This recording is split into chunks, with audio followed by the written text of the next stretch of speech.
As a next step, we can now make sure that the item actually does get deleted. And for this, in the app component, in the delete goal handler, it would be convenient if in this handler function, we would receive the ID of the to be deleted item, because that allows us to uniquely identify and remove an item. So here in this function, we could then set our course goals again to update this course goals state. And now the new state should be based on the old state, where we want to take the old state but remove an item, and therefore we pass a function to this state updating function, because that's how we should update state in React if it's based on the previous state. So here I again get my current course goals, as I did here when we added a goal, and I return the updated state. And the updated state which I return is current course goals, which is an array, .filter. Filter is a built-in method in JavaScript, just as map was a built-in method, which we can call on an array. And filter will return a new array, which is the old array minus all the items we filtered out. Now, filter itself takes a function which has to return true or false, and if this inner function returns true, an item is kept. If it returns false, an item is dropped. Now, this inner function is executed by JavaScript for every item in this array, and therefore it receives these items as inputs, as parameters. In my case, these individual goals.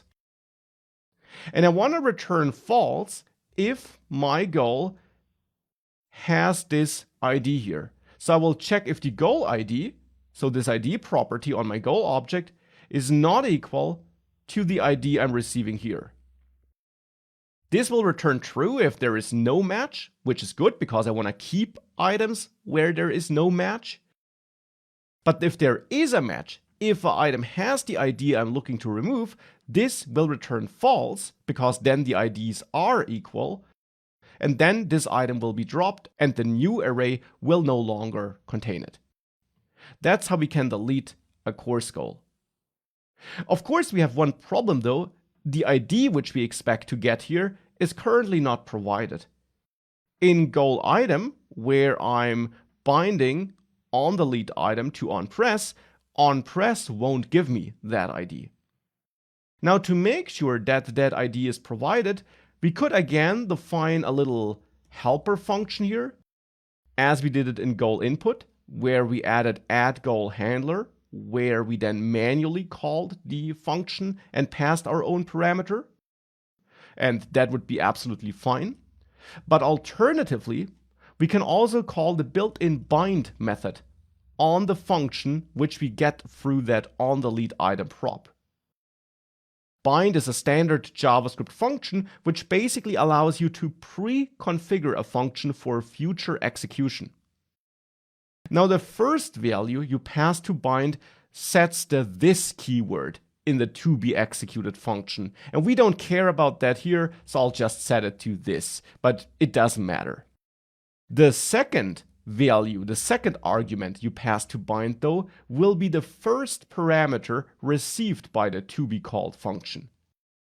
And in my case, that should be the ID of the goal item that should be removed. So here I'll set this to props.id, so that the ID, which I get through props on this goal item component, is sent as a parameter value to the function that we receive on this onDelete item prop, which is this delete goal handler function. Of course, for this to work, we must make sure that we do get an ID prop on the goal item component though.